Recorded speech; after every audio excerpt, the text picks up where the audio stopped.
자, 275페이지를 보시면 가계도 분석해갖고 얘기가 나옵니다. 여기에 뭐 어쩌고저쩌고 얘기가 나오는데 우리는 뭐 문제 푸는 것만 어떻게 하면 알면 되는 거니까. 자, 앞에 잠깐 자료를 봅시다. 자, 이 그림이 이제 실려 있죠. 자, 보면은 수컷 또는 남자는 네모칸으로 하게 돼 있어요. 반면에 이제 암컷 또는 여성은 이와 같이 동그라미로 하게 돼 있죠. 가계도를 그릴 때 이제 대개는 뭐 색칠을 이렇게 하거나 또는 뭐 빗금을 그을 수도 있고 어떤 표시를 해주죠. 그래서 그 표시한 것에 대한 형질이 어떻다라고 문제에 적어주고 문제를 풀게 하는 거예요. 자, 만약에 결혼을 했다. 그럼 반드시 남자와 여자와 결혼을 해야 되죠. 생물학적으로. 그럼 이제 항상 네모칸과 이 동그라미가 결혼하는 걸로 짝대기를 저렇게 수평방으로 그어요. 그 다음 결혼하게 되면 자녀가 나올 수 있는데 이렇게 짝대기를 이제 아래로 긋죠. 대개는요. 이건 이제 결혼한 상태는 이거다라고 표현한 거고. 자, 그럼 이 사람들이 결혼해가지고 낳은 애들이 이와 같이 이제 있다는 겁니다. 입양한 거는 안 쳐줘요. 이렇게 순수하게 생물학적으로 정말 자손인 경우만 적어주는 것이고, 그때 제일 왼쪽 이 친구가 이제 제일 먼저 태어난 애예요. 제일 나이 많은 친구. 그다음 이렇게 순서대로 표기를 하게 되어 있습니다. 보니까 1남 3녀를 낳았나요? 1녀 3남을 낳았네요. 그죠? 1녀 3남을 낳았네요. 첫째가 장녀가 되네요. 그죠? 자, 그 다음에 그 아래에 보면은 가계도를 이제 대략 이렇게 표기할 수 있다라고 해서 보여주고 있네요. 보니까 이 칠한 형질을 뭔가를 좀 표현한 것 같아. 여기서는 보니까 과부선이라고 표현을 했네요. 그래서 과부선이라는 걸 가지고 있는 것을 저 색칠을 했구나. 형태를 본다면 여기 튀어나와 있는 요거, 이런 것들을 이제 과부선이라고 부르는 건데, 그 과부선을 가지고 있는 게 우성인가 보군요. 그래서 여기 W로, 대문자 W를 하나만 가지고 있어도 그 형질이 나타나고 있어요. 보니까 이게 지금 과부선들을 가지고 있는 사람들이죠. 남자인데 과부선 가지고 있으면 이상하지? 자, 이쪽 와보면. 자, 이거는 깃볼에 대한 얘기를 한 것 같아요. 색칠되어 있는 게 뭔가 봤더니 붙은 깃볼을 한 것 같군요. 이건 색칠되어 있는 게 붙은 깃볼입니다. 근데 이 붙은 깃볼이란 것은 열성인가 봐요, 열성. 그래서 소문자 FF로 되어 있는 케이스에서만 이런 형태가 나온다는 거죠. 근데 대문자 F를 하나만 가지고 있으면 이게 떨어진다는 겁니다. 이렇게 올라갔죠, 그죠? 그래서 우리도 되게 보면은 이렇게 떨어져 있는 사람도 있고 붙은 사람도 있는데 이게 이제 유전적으로 결정이 되는 거죠. 자, 그러면 이렇게 우리가 가계도를 그린다고 했을 때 이 가계도를 그래서 우리가 뭘 보고자 하는 거냐라는 거죠. 그죠? 뭘 보고자 하는 거냐. 자, 우리 여러 가지 유전 현상을 지금 얘기하면서 이제 가계도에 대한 얘기를 하고 있습니다.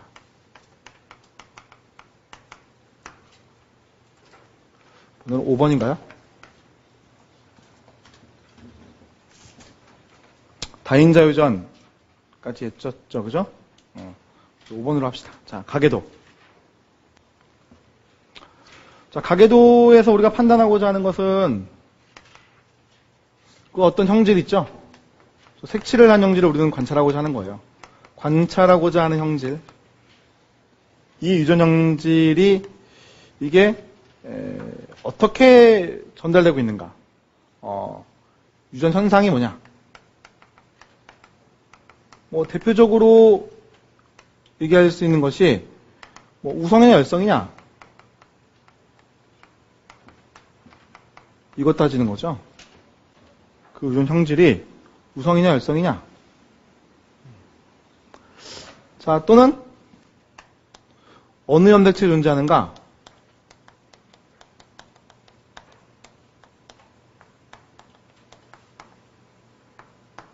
이런 것을 많이 따지는 거예요.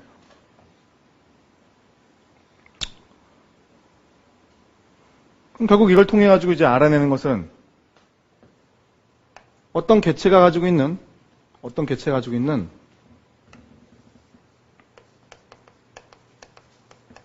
유전장이 뭔가 뭐 이런 것들을 이제 물어보죠. 그래서 그 개체들의 번호를 매깁니다. 1번, 2번, 3번. 3번인 애하고 뭐 어떤 애하고 결혼을 했을 때 또는 교배를 했을 때 뭐가 나올 확률은 몇 프로? 뭐 이렇게 물어보는 거죠. 해볼까요?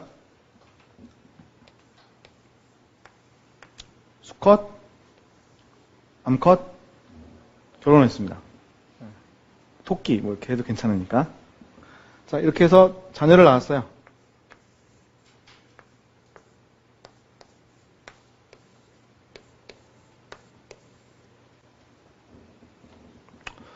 그런데 보니까 이제 이 토끼가 흰색 털을 가지고 있는 애들도 있는데, 뭐 예를 들어가지고 검은색 털을 가지고 있는 애가 있는 겁니다. 그래서 검은색 털을 가지고 있는 애를 이렇게 색칠을 했어. 이게 검은 털이야, 예를 들어서. 얘는 흰 털이고.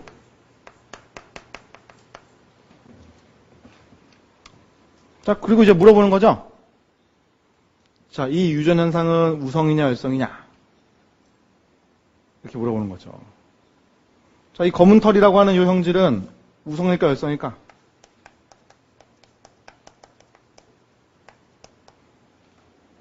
이 형질은 열성이다. 자, 판단한 근거 뭐죠? 부모가 가지고 있지 않은 형질을 갖고 있죠. 그러니까 부모가 갖고 있지 않은 형질을 갖고 있다라고 하는 것은 저 형질이 열성이었음을 보여주는 거예요. 여기서는 흰 털이라고 하는 것이 우성이었나 봅니다. 그래서 흰 털과 검은 털의 형질이 같이 있었겠죠?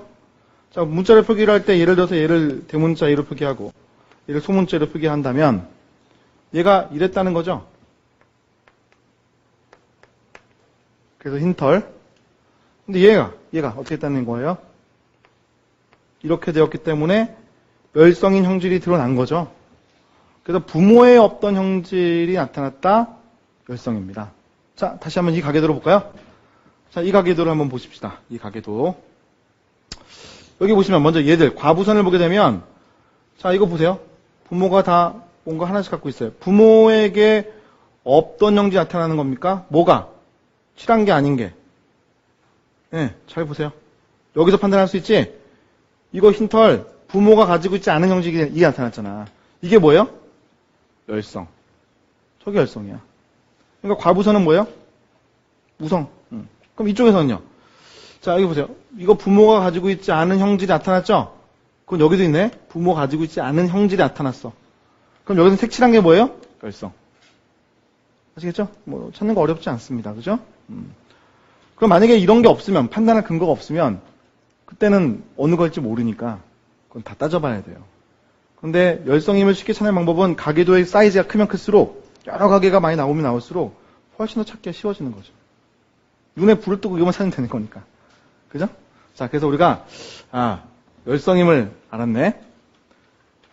자, 엄연한 합체 있는가? 이건 좀 이따 할게요. 먼저 유전자형.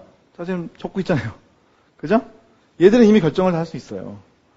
얘는 결정이 됩니까? 안 됩니까? 안 되죠. 이거일 수도 있고 이거일 수도 있는 거예요. 그렇지 않습니까? 두 개가 가능하지. 얘는 마찬가지죠. 그죠? 자, 그래서 얘인지 알 수가 없어요. 그러면 이거일 수 있어 없어? 이건 안 되죠. 왜냐하면 이 가계도란 것은 표현형을 이미 적어줬거든요. 얘는 지금 이거는 흰털이야 라고 적고 있는 건데 이거일 수 있다고 여러분 가정할 수가 없잖아. 그죠? 그럼 이거 지워야 돼. 그래서 둘 중에 하나라고 얘기하는 거예요. 그렇다면 얘가 대문자 A, A1 확률은 몇 분의 몇이야? 몇 분의 몇? 자, 얘네 둘이 결혼하면 어떻게 되지? A, A와 A, A가 교배를 하게 되면 4분의 1의 확률로 이거, 그죠? 4분의 2의 확률로 이형접합자, 4분의 1의 확률로 동형접합자죠? 그런데 얘가 빠졌잖아요. 그럼 아예 개수 빠지니까 이걸 어떻게 해야 되지? 3분의 1, 3분의 2. 아예 빠졌잖아. 그렇죠? 자, 따라서 얘가 대문자 A의 확률 어떻게 돼요? 3분의 1. 얘는요? 3분의 2 이렇게 얘기를 하는 거예요. 아시겠죠? 그럼 이제 번호를 준단 말이에요. 제가 말했듯이 1번, 2번, 3번, 4번, 5번, 6번 이렇게 번호를 줘요. 그리고 이제 물어보는 거야. 응? 유전장을 파악했다고 이제 보면 물어보는 거예요. 자, 3번과 3번과 잡종이 이형접합자가 교배라면 어떤 애들이 나와요? 라고 물어보는 거지. 그럼 3번 이내는 뭐야? 이거일 수도 있고 3분의 1의 확률. 이거일 수도 있는 거예요. 그렇지 않습니까? 얘가 잡종 구입하는 거니까 교배를 요것과 하는 것을 얘기하는 거야. 그죠? 그럼 여기에서 여러분 이게 나올 확률을 만약에 물어봤다고 합시다. 어떻게 계산할 수 있지? 요게 선택이 돼야 돼. 이거는 전부 다 대문자 AA니까 이거 대문자 A를 줘야 되는 상황이니까 소문자 A를 주려면 요게 돼야 되는 거야. 그럼 요거는 몇 분의 몇을 확률이 있는 거예요? 3분의 2. 3분의 2. 그죠? 자, 그 다음에 얘게 결정된 다음에 이 둘 중에 대문자, 소문자 중에 뭘 줘야 돼? 소문자 곱하기 2분의 1. 이게 이쪽에서 소문자 A가 나올 확률을 말하는 거죠. 즉 3번 애가 소문자 A를 줄 확률을 이거라고 얘기할 수 있지.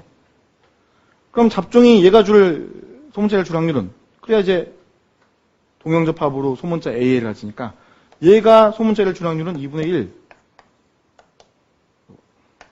이해가요? 그럼 답이 뭐야? 6분의 1.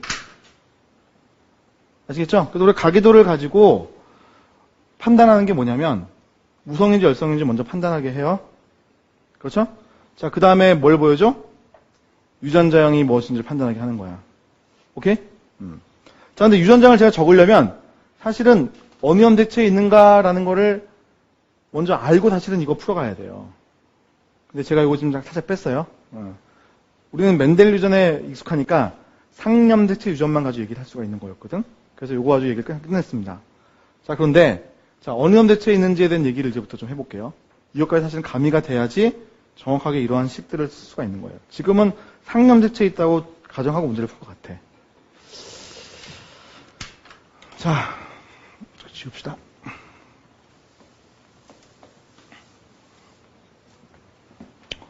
자, 어느 염색체 존재하는가?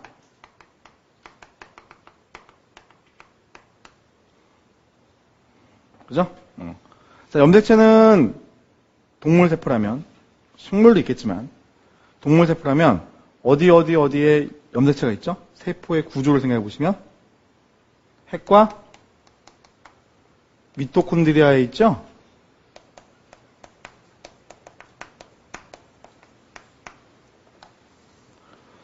만약에 식물세포라면 미토콘드리아와 엽록체가 또 있을 거예요. 근데 동물세포라면 이렇게 있는 거예요. 자, 핵에 있는 염색체는 우리가 크게는 둘로 나눴어. 하나는 보통 염색체라는 상염색체와 다른 하나는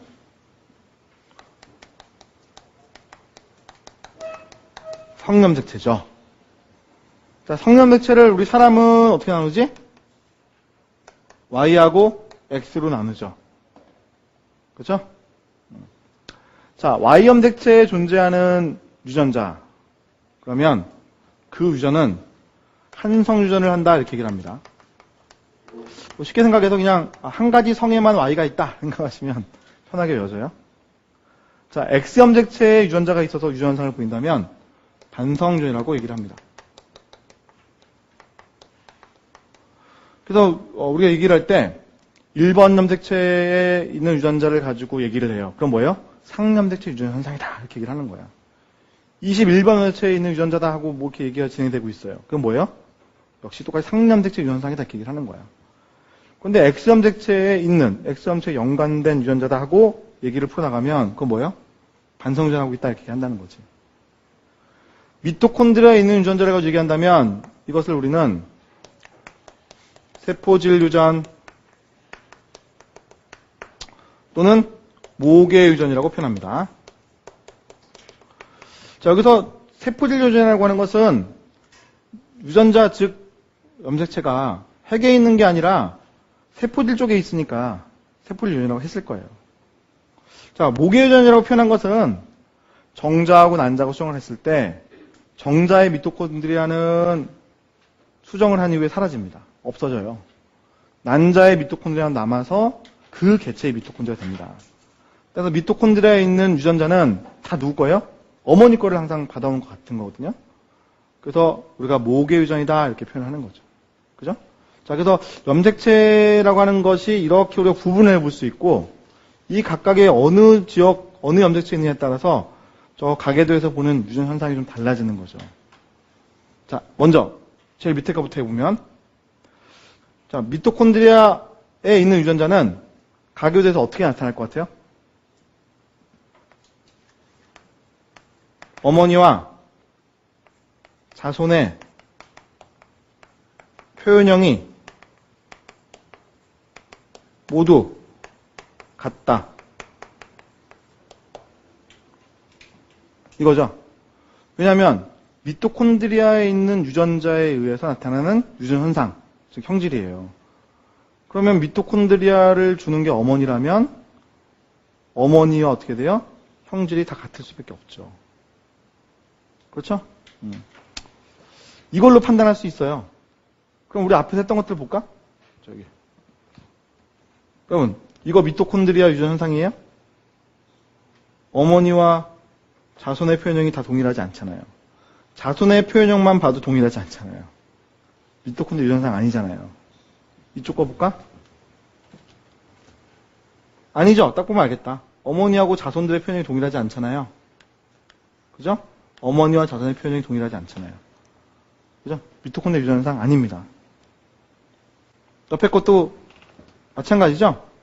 자손의 표현형들이 동일하지 않잖아요. 보는 순간 아는데 뭐. 그렇죠? 그래서 여기서는 미토콘드리아 유전 현상 하나도 없네요. 그죠? 자, 이쪽 다시. 그래서 우리가 미토콘드리아 유전 현상을 찾는 거 어렵지 않다는 겁니다.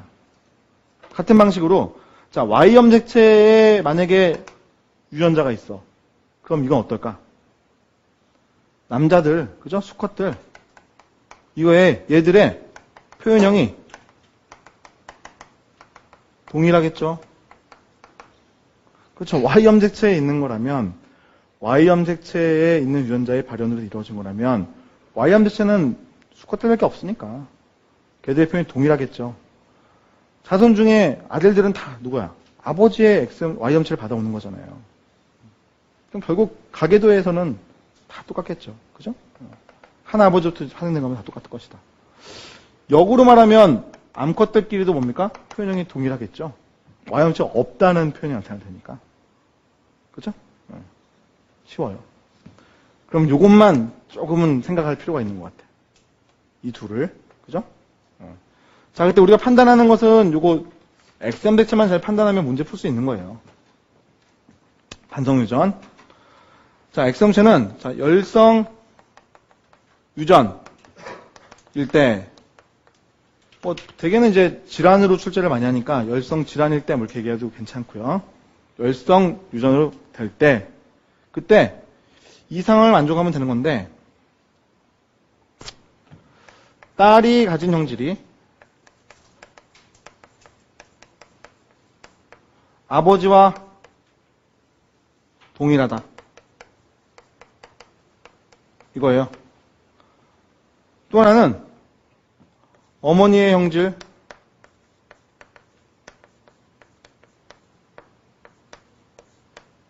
그 다음에 아들들의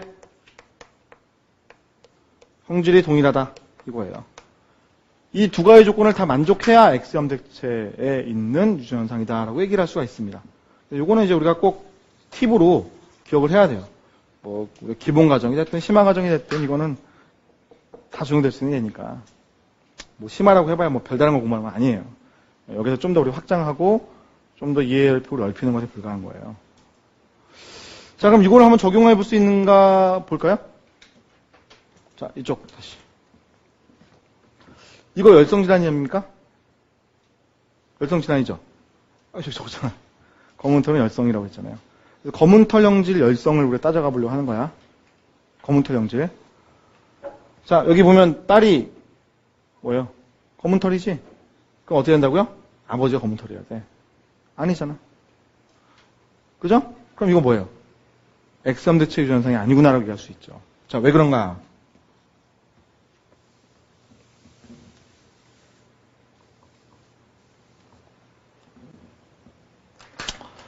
우리가 이 검은 털이라고 하는 것, 이걸 열성이라고 했으니까 이게 만약에 X염색체에 있는 거라면 X염색체에 있는데 열성이니까 스몰 a로 적어보겠습니다. 그죠? 이렇게. 자, 흰 털은 이게 만약에 X염색체에 있는 거라면 X의 대문자 a라고 적어볼 수 있겠네. 자, 그래서 이게 열성이면 뭐 이렇게 적지 않아도 이것만 보고도 알 수 있잖아요. 그죠? 현재. 자, 이 가게를 보고 현재 이 칠한 것들이 검은 털이 열성임을 알았는데 그럼 이 뭐예요? 암컷은 X의 스몰 a, X의 스몰 a를 가지고 있어야 그래야 검은 털 나오죠. 그러면 요 위에 있는 요 아버지에 해당하는 요 수컷은 뭘 가지고 있어야 될까? 일단은 수컷이니까 Y는 갖고 있어야 되고 다른 하나를 X의 스몰 a로 가지고 있어야 넘기죠? 그렇다는 건 얘가 검은 털이었는 얘기인데 검은 털이 아니잖아. 그렇죠? 그럼 이거 X염색체에 있다고 말할 수 있어요? 없어요? 없는 거죠. 그럼 그 경우는 뭐밖에 없어? 상염색체에 대한 얘기밖에 할 수가 없는 거죠. 이거구나. 그렇죠? 두 개씩 있는 이거구나 얘기할 수 있겠지. 이해가요? 우리가 상염색체 유전을 쓸 때는 자 우리 사람 경우를 한번 생각해 봅시다. 사람 상염색체 몇 개 있지? 1번부터 22번까지 22종류의 그 상염체가 있잖아요. 그래서 만약에 1번 염색체에 있으면 1번에 있다. 어느 유전자가 뭐 A라는 게 이런 식으로 사실은 적어야 되는 게 더 정확한 표현이겠지. 그죠? 그죠? 근데 어차피 상염색체라고 하는 것은 번호가 같은 거니까 적을 때 굳이 이렇게 적지 않고 이렇게 적어도 헷갈릴 일이 없단 말이에요. 성염색체는 헷갈려요. X하고 Y가 있으니까 제대로 안 적어놓으면 이거 제대로 안 적어놓으면 이게 뭐야? 이거를 얘기한 건지 그죠? 뭐 말도 안 되지만 이건지 뭐 어떻게 알아? 헷갈린단 말이야. 그러니까 항상 적을 때 X염색체나 Y염색체 있게 되면 염색체 기호를 아예 적어서 많이 표기를 하죠. X, Y. 하지만 상염색체는 되게 번호를 안 적고 이렇게 적는 거예요. 자, 어찌되었든 우리가 이 가계도를 보고 뭐요? X염색체에 있는 것은 아니다라는 걸 판단할 수 있었죠. 자, 여기 봐볼까? 자, 여기서 누가 열성이에요? 얘가 열성이야. 제가 여기가 열성이야. 자, 그럼 얘가 지금 뭔가 형제 갖고 있어. 아버지. 달라. 뭐 X염색체 유전? 아니다. 간단하잖아요. 그죠? 이거 해볼까? 자, 뭐가 열성이야? 이게 열성이야. 여기서 이게 열성이죠. 자, 얘가 열성인데 아버지 달라. 아, X염색체 유전 아니다. 어렵지 않죠? 그죠? 그래서 가계도를 가지고 염색체 상황 금방 판단할 수 있는 거야. 그럼 다시 얘기를 돌아볼게요. 자, 이거를 우리가 상염색체 상에 있는 유전상이라고 이제 판단할 수 있었잖아요. 이걸 먼저 판단하고 그 다음에 이걸 사실은 판단해야 돼. 그죠? 자, 그 다음에 뭐예요? 다시 아까 우리가 했었던 이 얘기를 판단해야 되는 거죠. 이게 상염색체 상이기 때문에 여기다 뭘 적을 수 있어요? 이제 이렇게 적을 수 있었던 거예요. 그렇죠? 그래서 얘가 가능성이 이것도 있고 이것도 있는데 얘가 이거 3분의 1이고 3분의 2다 이렇게 적었던 거 아니에요. 그래서 아까 풀었던 문제를 요거를 할 수 있는 거죠. 네? 그래서 이 문제를 이렇게 풀 수 있는 거예요. 그래서 항상 가계도 문제가 나오게 되면 판단할 때 제일 먼저 우성인지 열성인지 판단하시고 빠르게 염색체가 뭔지 판단하시고 그 다음에 뭐예요? 틀림없이 유전장을 물어보겠구나. 표현형은 이미 나와 있으니까 유전장을 물어보겠구나 라는 문제로 접근해서 문제를 풀어가기 시작하면 되는 거예요. 시험 시간은 촉박하니까 이렇게 요령들을 좀 알고 있어야 돼요. 안 어렵죠? 안 어렵습니다. 자, 이렇게 우리가 가계도에 대한 얘기를 좀 몇 가지 해봤습니다. 자, 이번에는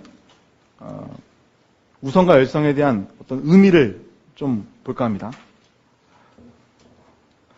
자, 여기 이제 보니까 이 친구가 지금 보면 백색증이라는 질환에 걸렸어요. 멜라닌 색소나 이런 게 잘 만들어지니까 백색증, 알비니즘이라는 걸 사실 앓게 된 건데 이 질환이 열성 질환입니다. 자, 보면 스몰 AA로 되는 것이 이게 백색증. 부모가 둘 다 이형접합자일 때에는 4분의 1의 확률로 나타날 수가 있는 거죠. 그렇죠? 열성 질환입니다. 자, 이 친구보다는 이 친구가 우리가 볼 때는 아픈 사람처럼 느껴지는 거예요. 알겠습니까? 그래서 이걸 질환이라고 생각했겠죠? 왜 질환을 생각할까요? 이거 되게 주관적이거든요? 그렇지 않습니까? 여러분, 손가락이 6개인 사람이 나타났습니다. 팔이 여기 달려있는 3개인 사람이 나타났습니다. 우리 딱 보고, 저 질환자네? 라고 생각했겠죠?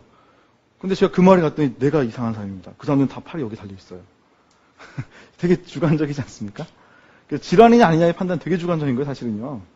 아니, 물론 이제 우리가 질병 걸려갖고 뭐 아파서 뭐 죽음에 이를 수도 있다, 이렇게 본다면 너무 주관적이라고 하기는 어렵겠습니다만, 사실은 되게 주관적이지 않습니까? 이거 왜 질환이라고 생각할까? 근데 이걸 질환이라고 생각합니다. 왜냐면 정상적이지 않은 것처럼 보이니까. 일반적이지 않으니까요. 그죠? 자, 그래서 이러한 것을 질환이라고 생각했을 때, 이건 주관적으로 질환이라고 얘기해 놓은 거고, 형질이라고 하는 것은 오히려 과학적입니다. 우성이냐 열성이냐, 오히려 더 과학적입니다. 뭐예요? 이형접합자일 때 표현형이 나타나? 그게 우성이에요. 그리고 이형접합자일 때 표현이 나타나는 게 우성. 그렇다면 요 대문자 A, 색깔이 있는 거, 요걸 우성. 그죠? 요거 뭐예요? 흰색, 백색 되는 거, 요거를 뭐예요? 열성 본 거죠. 그죠? 그리고 우리가 주관적으로 어떻게 보면 백색이라는 걸 질환 생각했기 때문에 열성 질환 이렇게 얘기한다는 겁니다. 자, 이걸 다시 한번 쉽게 풀어드릴게요.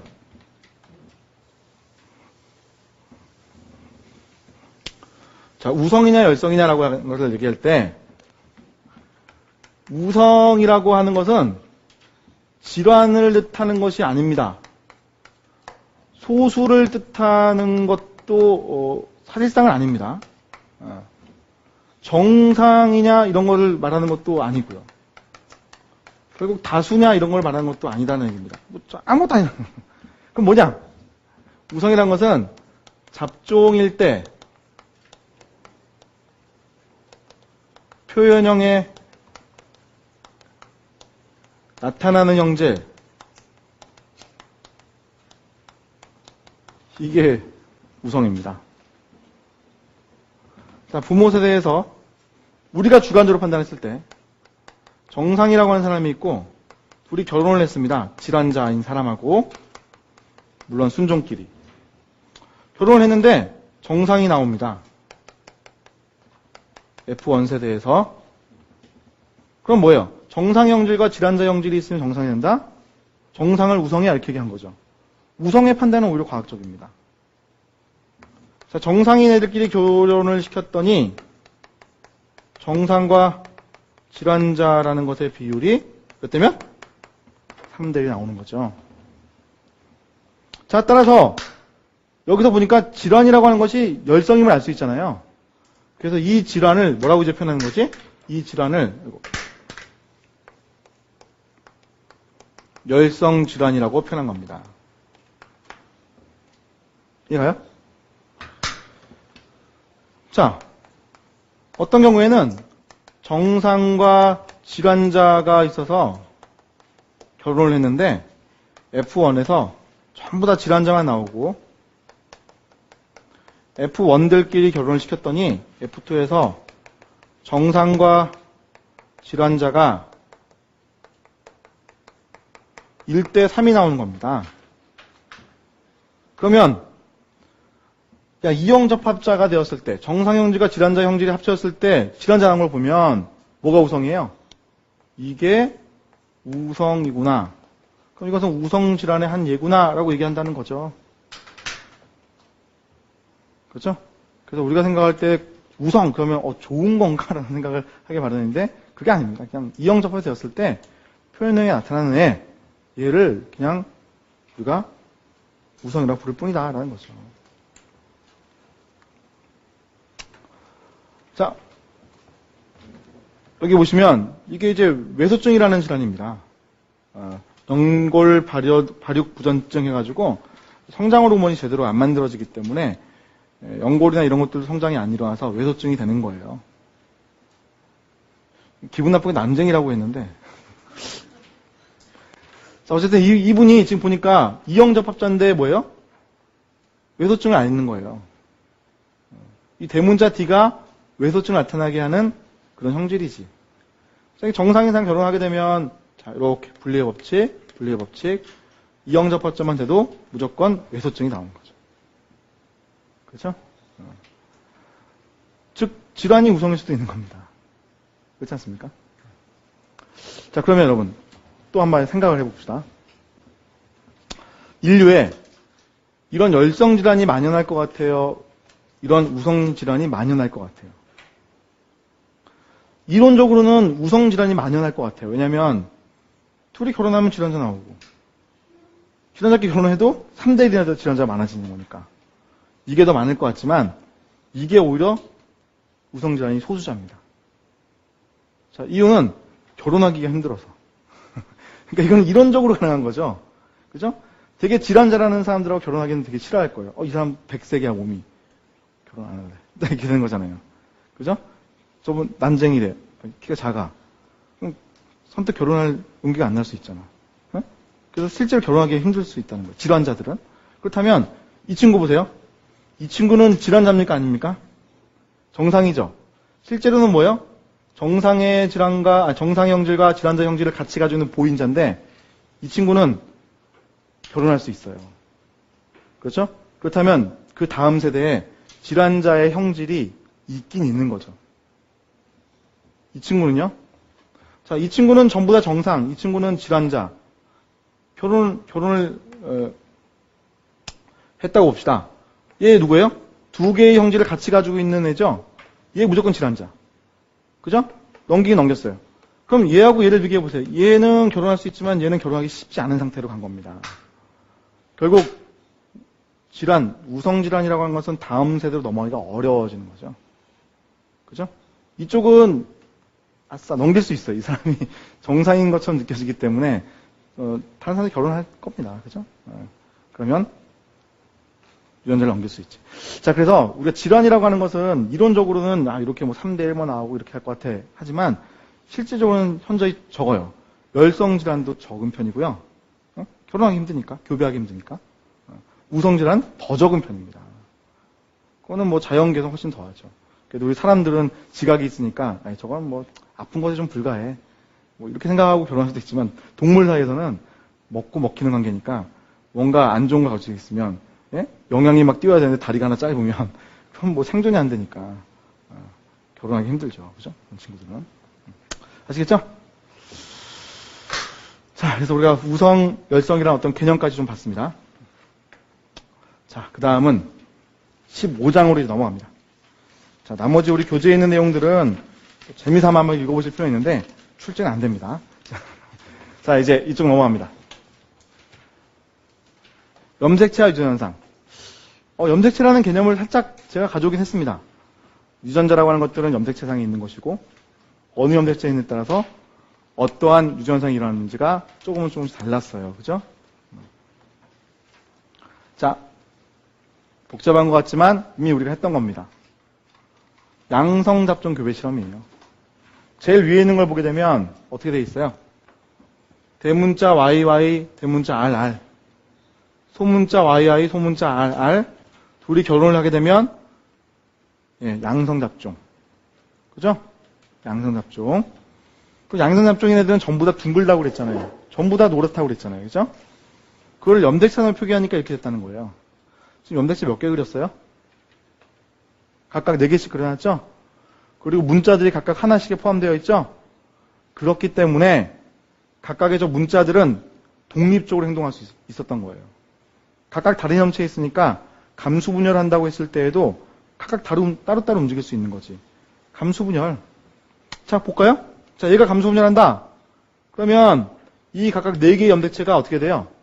감기를 갔을 때 복제가 되잖아요. 그래서 이건 뭐예요? 복제된 염색체들이 지금 있는 거죠? 복제된 염색체들 4개를 그렸어. 그 다음에 제1감수분열에서 어떻게 돼? 상동 염색체끼리 놔두고 나누게 되어 있죠? 그죠? 자, 상동 염색체 놔두고 나눌 때, 자, 그림 보시면, 얘는, 대문자 R, 소문자 R, 대문자 Y, 소문자 Y가 나열되어 있는데, 이거 순서를 이렇게 뒤집을 수도 있잖아요, 사실은요. 가능성 있는 거를 생각해 보면, 요거, 대문자 R과 소문자 R이 왼쪽, 오른쪽일 수도 있지만, 반대로, 이쪽에 소문자 R, 이쪽에 대문자 R이 놓일 수도 있더라는 겁니다. 그게 독립적인 선택이 일어나고 있는 거죠. 염색체별로 뭘 가질지가.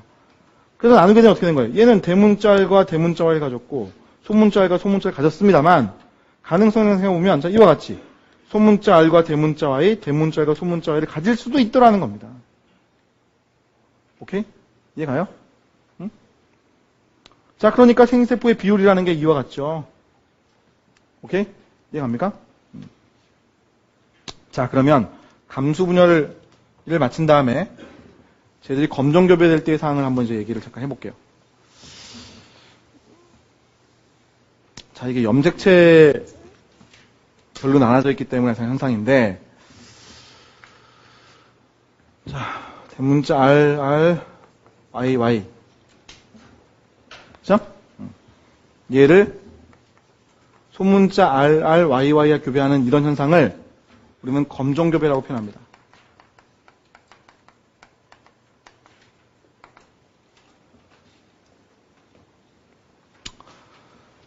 자, 얘들에 의해서 만들어진 생세포는 지금 방금 봤어요. 그죠? 염색체가 독립적으로 각각 문자들 하나씩 갖고 있었기 때문에 대문자 R과 대문자 Y가 만날 수도 있었고 대문자 R과 소문자 Y가 만날 수도 있었죠. 소문자 R과 대문자 Y가 만날 수도 있고 소문자 R과 소문자 R이 만날 수도 있었습니다. 그렇죠? 자, 만약에 이게 자가 수분되었다면 이쪽 왼쪽에도 얘를 똑같이 적었을 거예요. 그렇죠? 그런데 여기서는 검정교배 일어났으니까 얘들을 적어야 될 것 같은데요. 자, 얘는 이거일 수밖에 없죠? 더 있나요? 없죠. 그렇죠? 분리해서 붙여봐야 저거밖에 없잖아. 따라서 다 똑같은 거니까 이거 없애도 되겠네요. 그렇죠? 자, 그럼 이제 개수를 적어볼까 합니다. 앞에 숫자. 자, 얘들은 다 앞에 무슨 숫자 붙어요? 1대1대1대1이잖아. 그렇죠? 대문자 R이 대문자 Y 만날 수도 있지만 소문자 Y 만날 수도 있어요. 왜요? 감소분열을 보니까 염색체별로 일어나다 보니까 그래요. 상등물체에서 대문자 R을 가질지 소문자 R을 가질지는 1대1이잖아요. 그죠? 그림 다시 보시면 요게 지금 양성잡종인데 얘가 대문자 R을 가져갈지 소문자 R을 가져갈지 1대1이잖아요. 이건 어느 쪽 뒤집어지냐에 따라 다른 거니까. 그렇지 않습니까? 그래서 여기 개수를 보시면 아시죠? 전부 다 1대1대1대1로 표현될 수밖에 없는 거죠. 자, 얘는 이 아래쪽에 다 똑같은 애들이었으니까 그냥 이것만 1이죠. 그럼 이제 교배가 일어났어요. 자, 지금 이제 유전자형이 적히겠네. 유전자형. 자, 유전자형이 적혔을 때 어떻게 되지? 유전자형은 제가 가로하고 한번 적어볼게. 자, 이거는 이렇게. 그죠? 얘는요? 얘는요? 얘는요? 그렇죠? 자, 이건 유전자형이잖아요?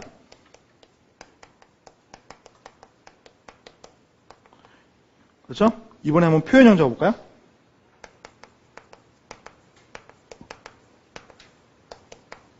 이게 어떻게 되죠? 대문자 R과 대문자 Y죠. 얘는요? 대문자 R과 소문자 Y죠? 소문자 Y밖에 없으니까 표현형도 소문자에 나타날 거예요. 소문자는 열성. 자, 얘는요? 얘는요? 이렇게. 개수 적을 수 있을까? 1 곱하기 1은 1, 1 곱하기 1은 1, 1 곱하기 1은 1, 1 곱하기 1은 1. 그죠? 1 곱하기 1은 1. 그렇죠? 표현형도 당연히 똑같이 1대1대1대1. 이해가요? 오케이? 네. 자, 지금 이 상황은 독립에 대한 상황을 제가 적어드린 거예요. 오케이? 자, 봅시다.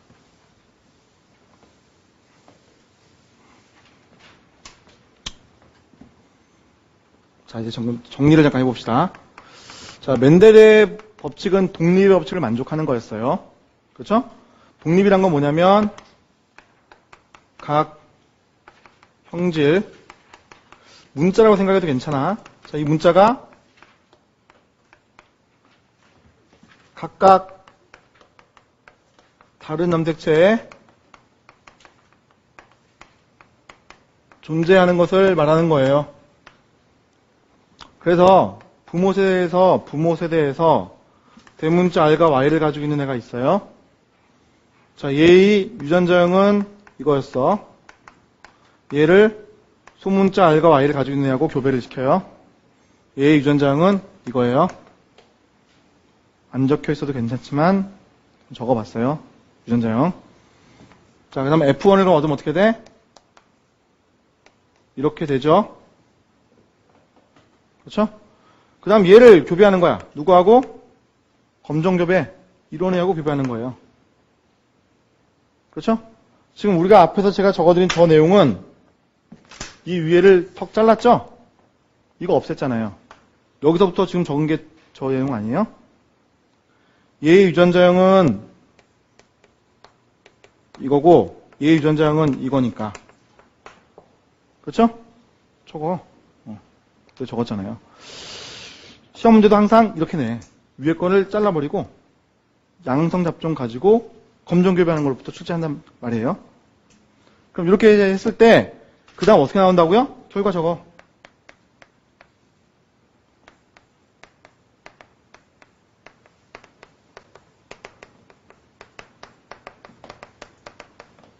그렇죠? 방금 저기 적었던 그림 결과 그대로 적었어요. 이해가요? 여기까지. 자, 그러면 검정교배를 F1을 검정교배하면, 자, F1을 자가교배한 게 아니라 F1을 검정교배하면 이런 비율이 나왔어요, 지금. 이거를 가지고 우리가 1대1, 1대1 나오면 독립이라고 생각할 수 있는 거예요. 자, 용어가 어떻게 붙여진 건지 보여드릴게요. 독립이란 용어가. 자, 보세요. 자, 이거 대문자 R과 Y를 가지고 있어요. 유전자형 지워버립시다. 예? 대문자 R가 가지고 있어. 이 개체는 대문자 R과 Y를 그대로 가져온 거라고 얘기할 수 있어, 없어? 가지고 왔잖아요. 그죠? 대문자 R과 대문자 그대로 가지고 왔잖아요. 그죠? 얘는 그냥 넘어가긴 넘어갔는데 가려져 있을 뿐 안에 있긴 있겠지. 그죠? 자, 그 다음에 대문자 R과 Y가 그대로 넘어가는 애들만 있느냐? 아니냐? 보니까 아니야. 1대1. 그렇죠? 대문자 R과 Y가 떨어질 수도 있는 거예요. 얘는 그대로 가져온 거지만 얘는 지금 뭡니까? 이 대문자 R이 대문자 Y하고는 독립적으로 존재하기 때문에 대문자 R이 이쪽 소문자 Y하고 만난 형태가 된 거죠. 그건 이것도 마찬가지지? 그렇죠? 얘는요?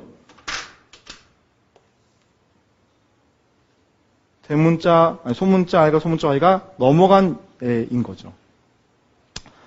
자, 따라서 페런트, 부모가 가지고 있는 형질과 같은 애들은 노란색으로, 얘들을 부모형,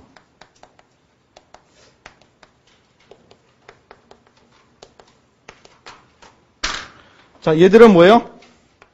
부모형이 아니죠. 지금 보면 부모가, 페런트가 가지고 있었던 형질이 아닌 것으로 재조합한, 부모가 가지고 있는 형질 대문자 R과 소문자 R을 재조합, 부모가 가지고 있는 대문자 Y와 소문자 R을 재조합한 거잖아요. 얘들을 우리가 재조합형이라고 얘기하죠. 오케이? 이해갑니까? 1대1대1가 나왔다는 것은 1대1대1 나왔다는 것은 독립적인 걸 말합니다. 누구하고 누가 독립적이에요? 대문자 R과 Y가 독립적이라는 겁니다. 대문자 R은 대문자 Y와 만날 수도 있지만 소문자 Y와 만날 수도 있다는 것을 말하는 거죠. 소문자 R과 소문자 Y는 서로 독립적이라고 우리가 얘기를 하는 겁니다. 그렇죠? 이해가요? 어렵습니까? 어렵지 않죠? 어려운 거 아닌데요, 이거? 자, 그래서 우리 이 형태로 나오게 되면 뭐예요? 독립적을 얘기하는 겁니다. 독립적이라고. 재조합빈도 얼마예요? 독립일 때 재조합빈도 이렇게 물어볼 수 있거든요. F2, 검정교배했을 때의 F2를 말하는 거예요. 제조합 빈도 얼마? 0.5의 빈도 또는 50%의 빈도 이렇게 얘기할 수 있겠죠. 그죠? 최대값을 1로 본다면 0.5, 100%로 본다면 50% 이렇게 얘기하겠지. 왜요? 전체 개체 중에서 제조합이 된 게 4분의 2, 50%잖아요. 이해가요? 그래서 멘델이라고 하는 사람은 실험한 게 다 이거가 만족했어요. 멘델이라는 사람이 실험한 건 다 이거 만족했던 거지. 어떤 두 개의 형질에 대해서 양상접점 보이는 애하고 검정결배를 하잖아요. 다 1대1대 나오는 거야. 멘델이라는 사람은. 그래서 법칙을 만들었죠. 독립적이다. 독립의 법칙. 이렇게 얘기를 했던 거죠. 아시겠습니까? 독립의 법칙. 멘델이라는 사람은 되게 운이 좋은 사람이었던 거예요. 각각의 연구한 형질이 전부 다 다른 형체에 있었다는 거니까. 이 사람이 7가지 형질을 연구했어요. 우리 지난 시간에 좀 봤었죠. 7가지 형질을 가지고 연구했는데 그 7가지 형질을 나타내는 염색체들이, 아니 그 유전자들이 각기 다 다른 형체에 있었던 겁니다. 근데 실제로는 그런 일이 별로 없죠. 멘델이 외계인이라서 그걸 발견한 거지. 자, 여기 보시면 이 얘기를 좀 할게요. 이거 보세요. 자, 보통은 염색체에 이와 같이 뭡니까? 이와 같이 염색체에 유전자가 이렇게 2개씩 있는 경우도 많이 있습니다. 그죠? 독립적이지 않은 경우가 되게 많거든요. 사람을 예를 들면 우리가 염색체가 몇 종류 있죠? 종류 1번부터 22번 XY 24종류죠. Y는 뭐 몇 개 없지만 거기에 유전자가 22,000개 정도 있거든요. 그러면 한 개 염색체는 평균적으로만 따져봐도 대략 1000개씩은 있는 거잖아요. 1000개나 사실은 있어요. 멘델이라는 사람은 대단한 사람이잖아요. 형질을 딱 7개를 찍었는데, 유전자 7개 찍었는데, 그 7개가 하나 여기 있고, 하나는 다른 데 있고, 하나 다른 데 있고, 이런 식으로 다 다르게 있었던 거죠. 저 같은 사람은 다 같은 데 찍힐 수도 있었을 텐데. 네? 자, 그러면 이 둘이 같이 있게 되면 어떤 일이 일어날까를 이제 보자는 거죠. 그죠? 자, 아래 이제 보면은 그게 형질이 좀 보여주고 있는데, 자, 요 둘이 이제 있게 되면, 그림은 좀 좋지가 않으니까, 아이고, 요 그림이 낫겠다. 자, 이걸로 봅시다. 자, 여기 보시면 얘가 지금 어떻게 되어 있어요? 양성 잡종으로 되어 있죠? B 플러스와 VG 플러스라는 유전자가 있고, B하고 VG로 표현되어 있는 유전자가 있어요. 색깔도 약간 다르게 해놨네요.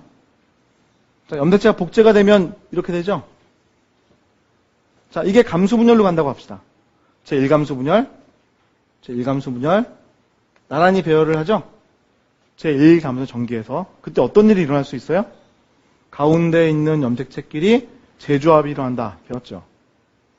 그럼 재조합이 일어나는데 얘를 보시면 참 예쁘게 잘랐어요. 이렇게. 가운데로. 그래서 맞바꾸니까 저 빨간색하고 약간 주황색 빛깔 나는 게 섞이고 있죠. 저게 바로 재조합이에요. 그럼 어떻게 될까요? 가능성 있는 것들은 이렇게가 지금 가능한데 이러한 재조합 염색체들이 만들어진다는 거죠. 그렇죠? 꼭 이 사이에서만 자를까? 자, 여러분, 만약에 여기 자르면 어떻게 되지? 여기를 자른 게 아니라 여기를 잘라갖고 바꾸면 어떻게 돼? 요거하고 요거 바꿔봐야 얘네는 늘 같이 있게 되죠. 그죠? 그러니까 저 사이를 잘라야 얘네 둘 사이를 잘라야 이런 일이 일어나는 거예요. 무슨 이해가요? 자, 그러면 한번 볼게요. 자, 이쪽.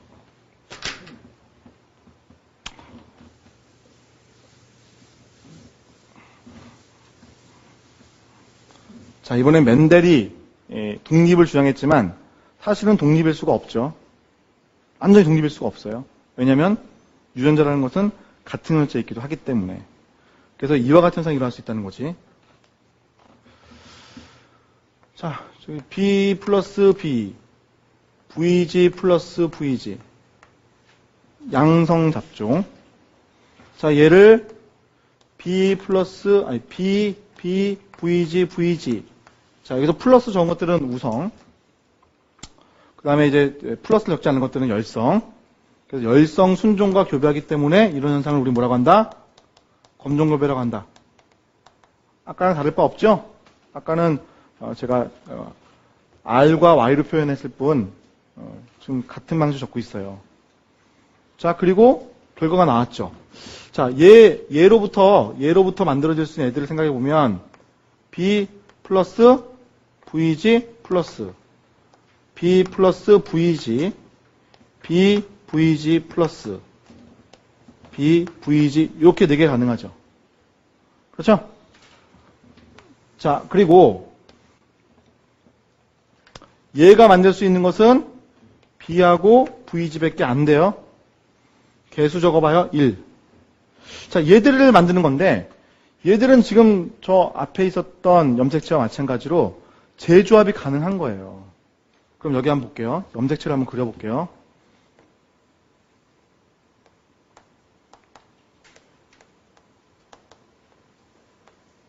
이렇게 있어.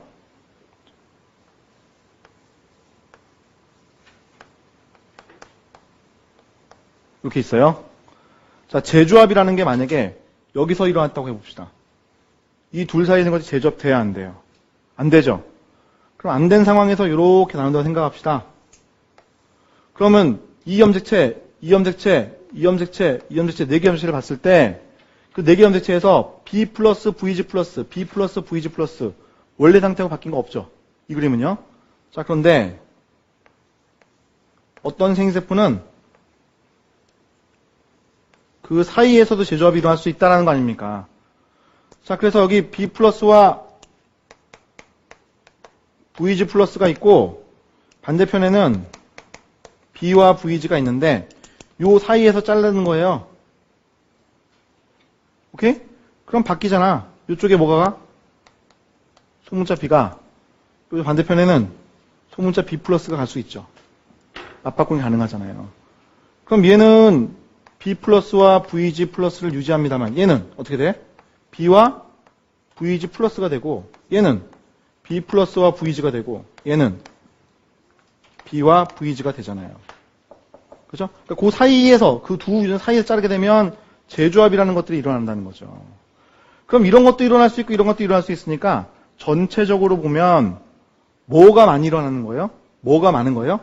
B 플러스와 VG 플러스인 것들이 많긴 많겠죠. B와 VG가 있는 애들이 많긴 많겠죠. 이렇게 재조합되는 애들이 숫자가 적을 거예요. 상대적으로. 자, 따라서 여기에 있는 개수는 제가 임의적으로 적어볼 텐데 만약에 같은 염색체에 있다면 바깥쪽에 있는 애들의 숫자가 많을 거라는 거죠. 오케이? 제가 4114라고 적었어. 얘네 두 개는 지금 숫자 같죠? 왜 같아요? 보세요. 그림 보세요. 재조합이 일어나면 항상 상대적으로 일어나는 거기 때문에 얘가 만들어지면 얘도 만들어져요. 1대1로. 그래서 얘하고 얘는 항상 숫자 같은 거야. 그렇죠? 바깥쪽에 있는 애들 항상 숫자 같죠? 그죠? 맨 위에 것도 그렇고 아래 것도 그렇고 항상 숫자가 같잖아요. 이해가요? 자, 그러면 이런 애들부터 만들어지는 애들의 표현형을 한번 적어봅시다. 어떻게 돼요? 표현형은 위에 거 그대로 따라갈 거예요.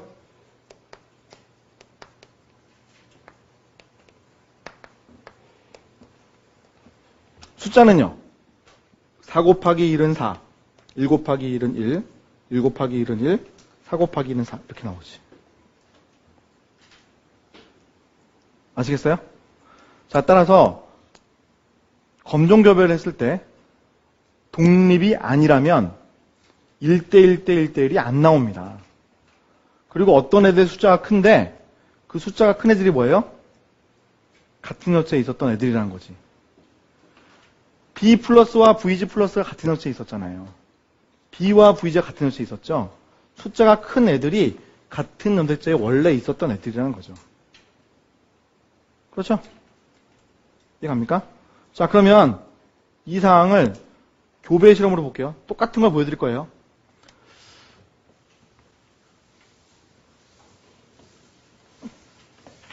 자, 검정교배 쓸 때 어떻게 달라지는지를 우리가 이해해야 돼요. 매년 나오는데 이거 매년. 자, 이걸 이제 우리는 연관이라고 부릅니다. 연관이라고 하는 것은 두 유전자가 같은 염색체에 있을 때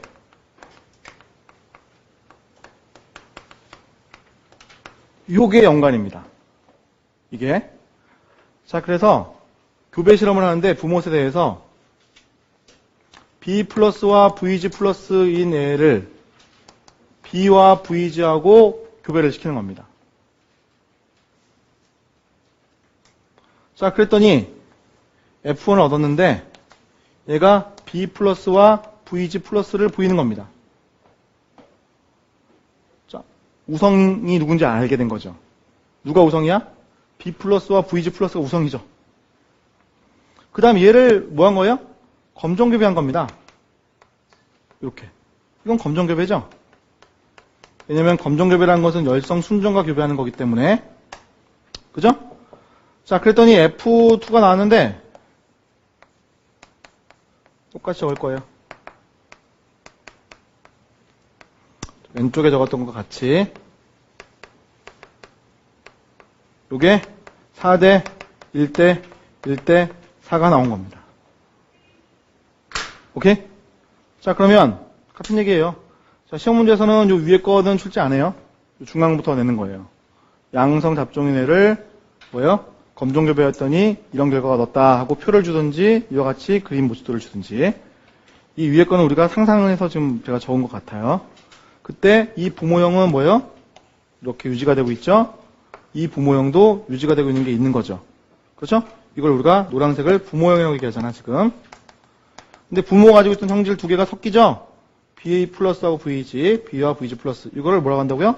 재조합형이라고 얘기한다고 그랬지. 그럼 문제에서는 부모형이 뭔다 이거 주지 않을 거예요. 이렇게 나올 거예요, 이렇게. 그렇죠? 근데 결과물에 요 숫자를 딱 보는 순간 내가 아는 거야. 검정교배했어? 근데 1대1 대1이 아니야? 연관이네. 그럼 누가 연관이 있어요? B 플러스하고 VG 플러스가 연관이 있어. 이렇게 하는 거지. 연관이 있다는 말은 뭐예요? 염대체가 이렇게 있으면 여기에 B 플러스가 있으면 여기에 VG 플러스가 있어. 이렇게 얘기한 거예요. 아시겠습니까? 자, 또 누가 연관이 있지? 숫자 크네, 얘. 숫자 크네. 얘네 둘이 연관이 있는 거야. 그죠? 어떻게 있다고요? B하고 VG가 하는 게 있는 거야. 이렇게. 그래서 이거 하나가 뭐 아버지가 준 아버지의 부겸색체면 이거는 모겸색체인데 생색을 만들 때 이 둘 간에 재조합이란 게 일어날 수도 있어서 이렇게 빨간색 애들도 만들 수 있었던 거다. 이렇게 얘기를 하는 거지. 원래 있었던 게 항상 많은 거니까. 오케이? 자, 재조합 빈도는 얼마나 얘기하는 거예요? 전체 보면 되지. 그죠? 전체 10개 중에 2개니까 0.2 또는 20%라고 교차율을 얘기할 수 있지. 이해가십니까?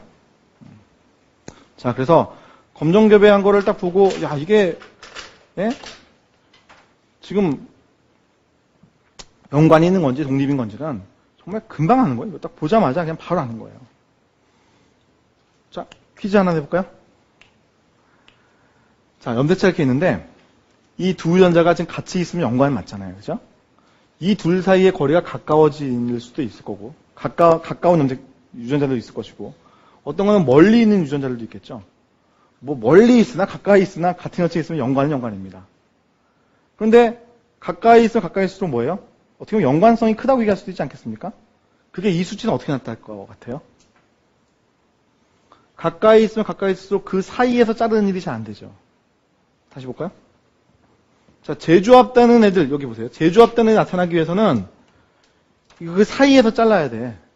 근데 이 둘이 가까워질수록 그럼 뭐예요? 사이에서 자르기 어려워요. 그러니까 어떻게 할까요? 얘들의 숫자는 줄 수밖에 없죠. 그럼 교차율이라는 건 줄 수밖에 없는 거예요. 그래서 교차율을 계산했는데 10%야. 교차율을 계산했는데 40%야. 어느 게 더 가깝게 위치한 거예요? 10%짜리가 더 가깝게 위치한 거지. 아시겠어요? 아예 다른 연체에 있으면 어떻게 되는 거예요? 50%가 되는 거죠. 자, 우리가 테이프 다 돼가지고 잠깐 쉬었다 갑시다. 여러분 개념 잘 잡으시겠어요?